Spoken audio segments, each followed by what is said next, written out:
What's going on, guys? Welcome back to another episode of Lost and Forgotten.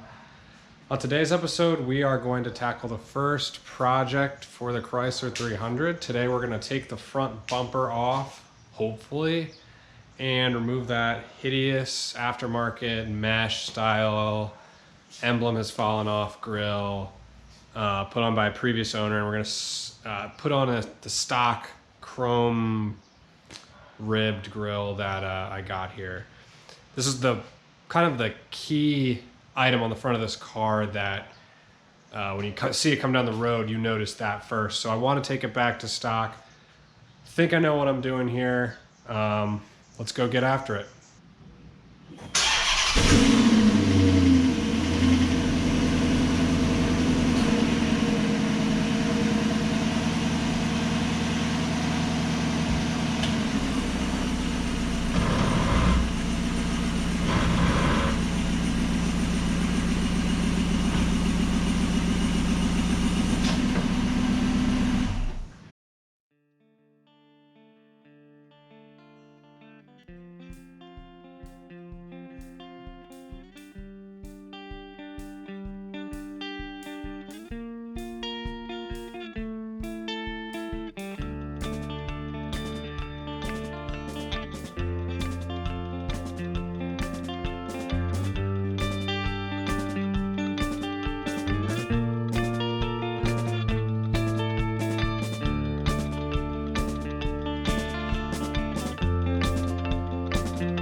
All right, guys, you saw me there. I was working for about, honestly, like an hour last night trying to get 6 clips off in front of the wheel wells, one bolt that's kind of shoved up right in that same spot.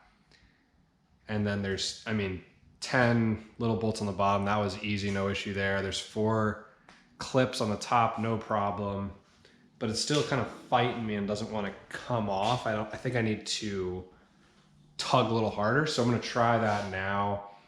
I've unconnected or disconnected the fog light and the marker light on the driver's side. I need to do that on the passenger side. So I'm going to get after that now, and then we'll see if this thing wants to come out. I think I need to pull harder. Everything I was reading online says I've got all the clips and connectors off, so there shouldn't be anything holding this thing in. But we'll take a look here, and I think it might just need to be tugged off. I don't think this has ever been off. So somehow the previous owner installed this Grille without taking the front bumper off. It's either that or this is one of the few cars that came with a dealer installed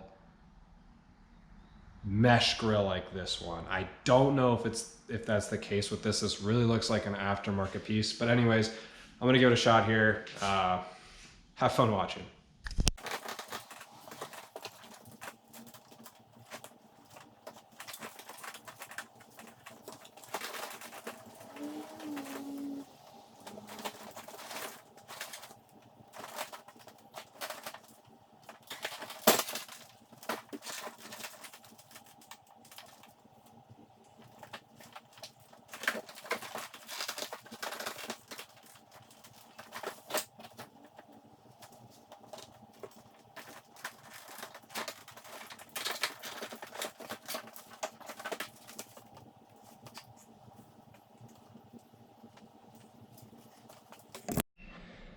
Well guys, I got the front bumper off.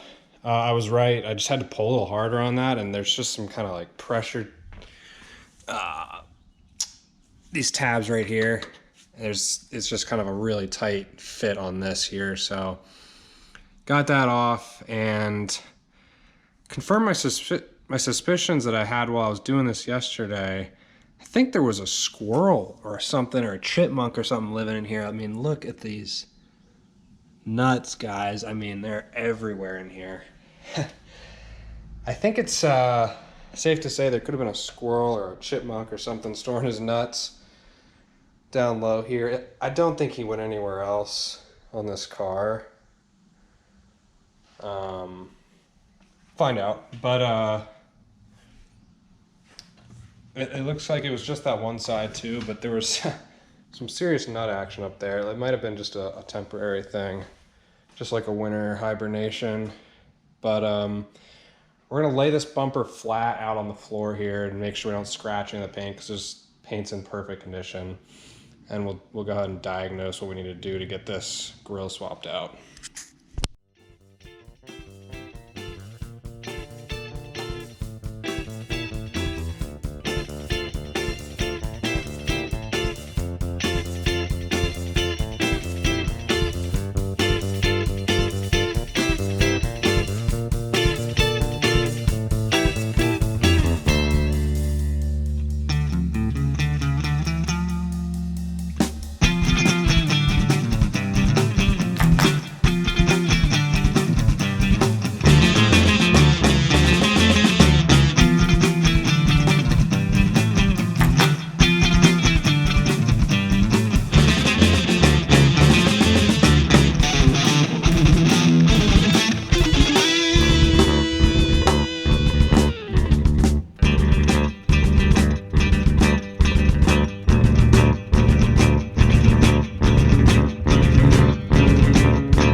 So guys, quick pause break here. After taking out the old grille, realized that the previous owner broke the tabs off of all 4 of the bottom screws that hold the grille in. So when the previous owner put in the aftermarket grille, they put it in really quickly. They just took the top bolts out that they could get to from the hood and yanked it out and ripped the tab. So got some new hardware, some washers, and I think I'll be able to hold it back together 90% of the way. It's not going anywhere. So we'll get after that now.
All right, guys, wrap this up. It took way longer than expected. It fought me every bit of the way, but got the bumper on with the grill. Had some alignment issues and some stuff was kind of binding in there, but got the bumper on. Everything's good to go. I'm gonna pull it out tomorrow, show you guys what this looks like. It's for me, it was a bit of a project to do this, but I got it done. I got it done right, and I was able to get the stock grill back in place, even though previous owner had busted a few clips off on the bottom there. No big deal. Got it done, and I'll show you guys tomorrow.